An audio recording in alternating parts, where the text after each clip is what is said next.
के इस दौर में जब जुल्म कानून बन चुका है और सच बोलना जुर्म समझा जाता है, दुनिया एक बार फिर उसी सवाल की तरफ लौट रही है, क्या अल्लाह फिर से एक रहनुमा भेजने वाला है?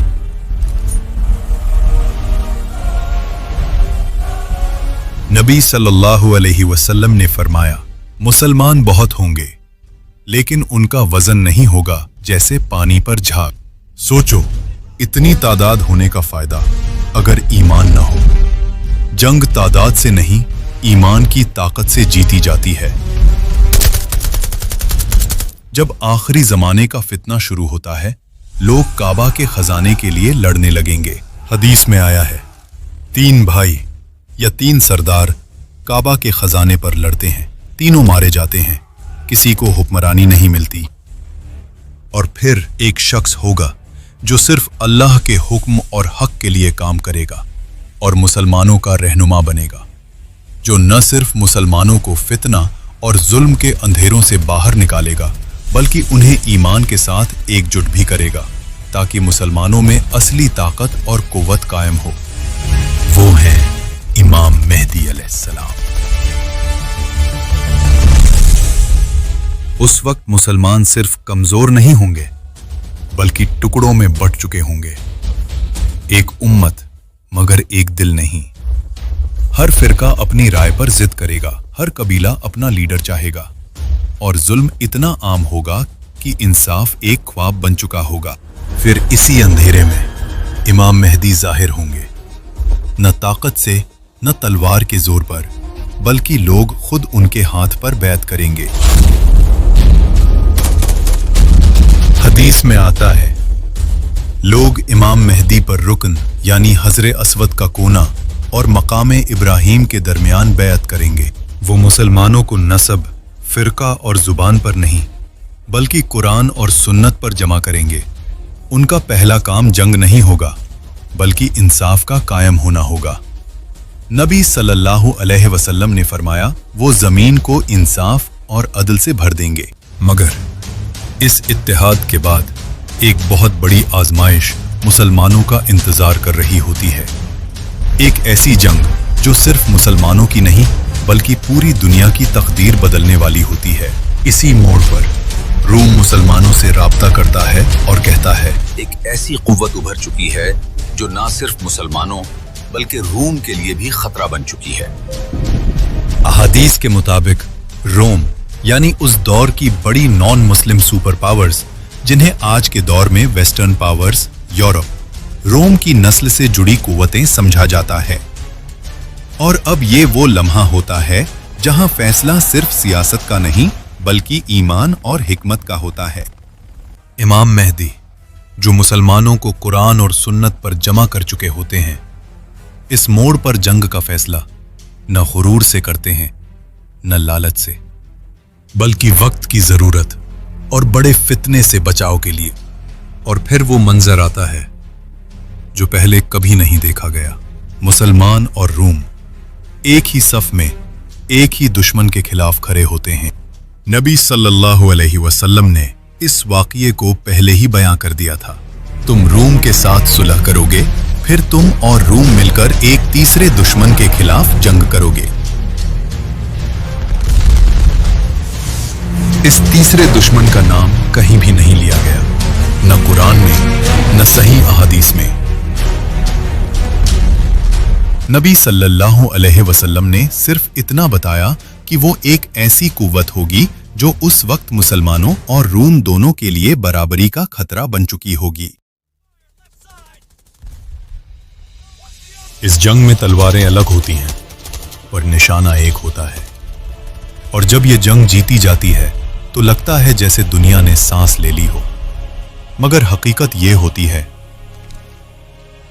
कि ये जीत अमन की खबर नहीं होती, ये सिर्फ असली जंग की इब्तिदा होती है। जब दुश्मन गिर चुका होता है, मैदान खामोश होता है और खून अभी मिट्टी में गीला होता है, उसी लम्हे गुरूर अपना सर उठाता है।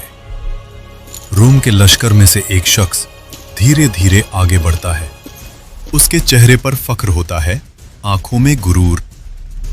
वो अपना सलीब उठाता है मैदान जंग की मिट्टी को चीरकर उसे जमीन में लगा देता है, फिर उसे आसमान की तरफ बुलंद करता है और पूरी कुव्वत से चिल्लाता है, सलीम गालिब आ गया। ये सिर्फ एक जुमला नहीं होता, ये अकीदे पर हमला होता है। मुसलमानों के लिए ये सियासत नहीं होती, ये तौहीद और शिर्क के दरमियान लाइन होती है। एक मुसलमान आगे बढ़ता है, गुस्से, दर्द और ईमान के साथ उसे कत्ल कर देता है,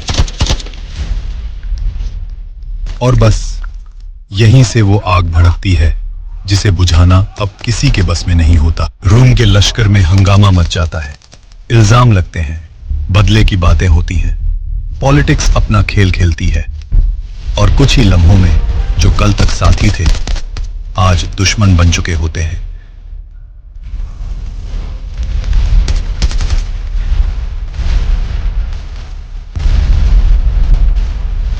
नबी सल्लल्लाहु अलैहि वसल्लम ने इस मंजर को पहले ही बयां कर दिया था।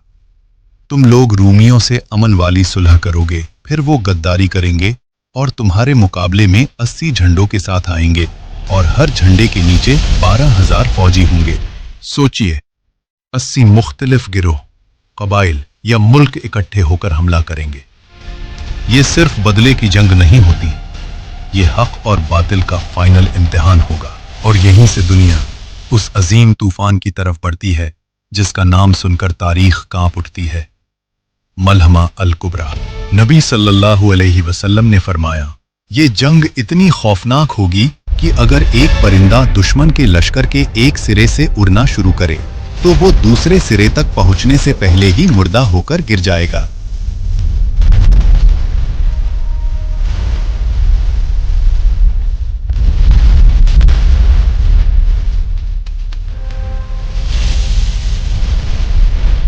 इसे अहादीस में कहा गया अल मलहमा अल कुबरा, यानी आखिर जमाने की अजीम जंग।